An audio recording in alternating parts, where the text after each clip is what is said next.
Well, Jim, a hammer and a chisel are things that every now and then may appear, I guess, in a wrestling match. Another thing that recently appeared in a wrestling match were, I don't know what you would call it, skewers?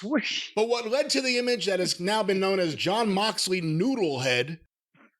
Have you seen this? What are your thoughts on this? We talk about this clown every week from Dynamite and the stupid stuff he does, and then he ups the ante in the land of the rising sun. I did see the picture. It was all over Twitter. You couldn't avoid it. I'm surprised people didn't put it up on billboards. And for those of you lucky enough to have not seen this, and they are some kind of skewers, but they're the long wooden chopstick looking things, or, I guess you stick them through shrimp. Like kebabs, right? Put them on the Barbie or, a shish kebab or whatever the case may be. And I don't know what the context is, and really there can't be any. Just the fact that he did it is enough, but it was in a match in the glory land of Japan that he fantasizes over when he's, rubbing himself to strong style footage. And he's sitting in the ring and he's covered in blood. Obviously, it's Plumber Moxley. And there's, what would you, was there a dozen, 15 of these things sticking in the top of his fucking head? Apparently, legitimately. How do you, in front of how many 100 people were there, work sticking wooden skewers in your head? And I guess this is a thing that garbage wrestlers have been doing for a while in garbage promotions when they have their garbage matches.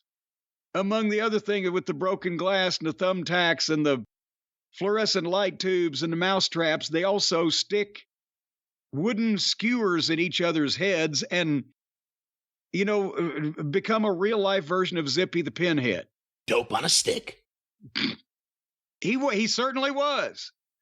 So what was this in a match, or did he just come out and sit down in the ring like that? Do you know anything more about it? See, I didn't watch it, but apparently there is video. It was during a match. And because I didn't watch it, I'm trying to imagine, was he sitting there and one guy held him down and the other guy carefully stuck these acupuncture style into his head? Yeah, 15 or how does it happen? times. Yeah, how does it happen? And I mean, it doesn't look like something that, unless it protruded all the way through the skull and got a real good grip, it doesn't look like something that would hang in there for a while. So maybe the guy just bopped him in all at the same time, which must have smarted.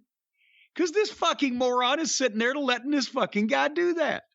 Because he's a fucking idiot. And I'm telling you, at this point, somebody needs to have him checked in for an involuntary mental evaluation. Because something's going on. Well, the access to the brain may be a little easier right now because he just cut that opening over. Well, yeah, he's got the big hole. They don't even need to do a CAT scan. They can just get a fucking magnifying glass and peep right down in there. Hold a mag light up to the hole. You'll see everything he's got. Won't take long. And somebody tweeted out a picture of, here's Seth Rollins.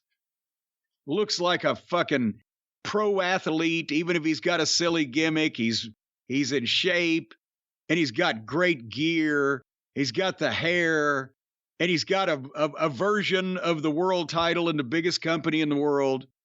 And then there's Roman Reigns, and he is the biggest box office attraction in wrestling and looks even more like a fucking Greek god athlete, and the hair, and has the goddamn 18 belts that signify that he's, the man.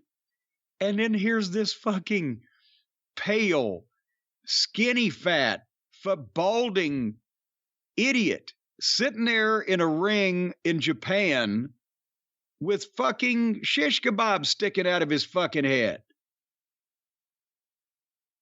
And there are people trying to put him in a conversation with the other two for Wrestler of the Year.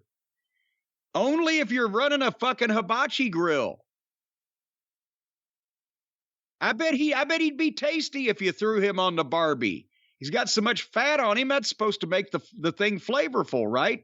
Gives the meat its juices.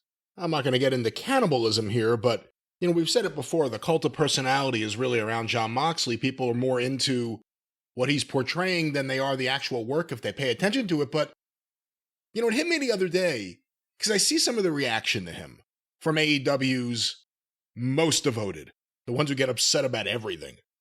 I've seen the reaction to Moxley from like the softies over on the Observer board. I've seen like the way people do. They treat him the way children treated the Ultimate Warrior in 1989. He's like the Ultimate Warrior for the soft because it's all personality. His work is bad. Anyone who tells me Jon Moxley's doing good work in the ring isn't watching. They're not paying attention. They like watching the Warrior shake the ropes. And then, boy, here's the problem. For people to like that personality indicates there's something wrong there as well. What about this personality is appealing? It's like hearing Darth Vader's voice coming out of fucking Pee Wee Herman's face. It just doesn't fit.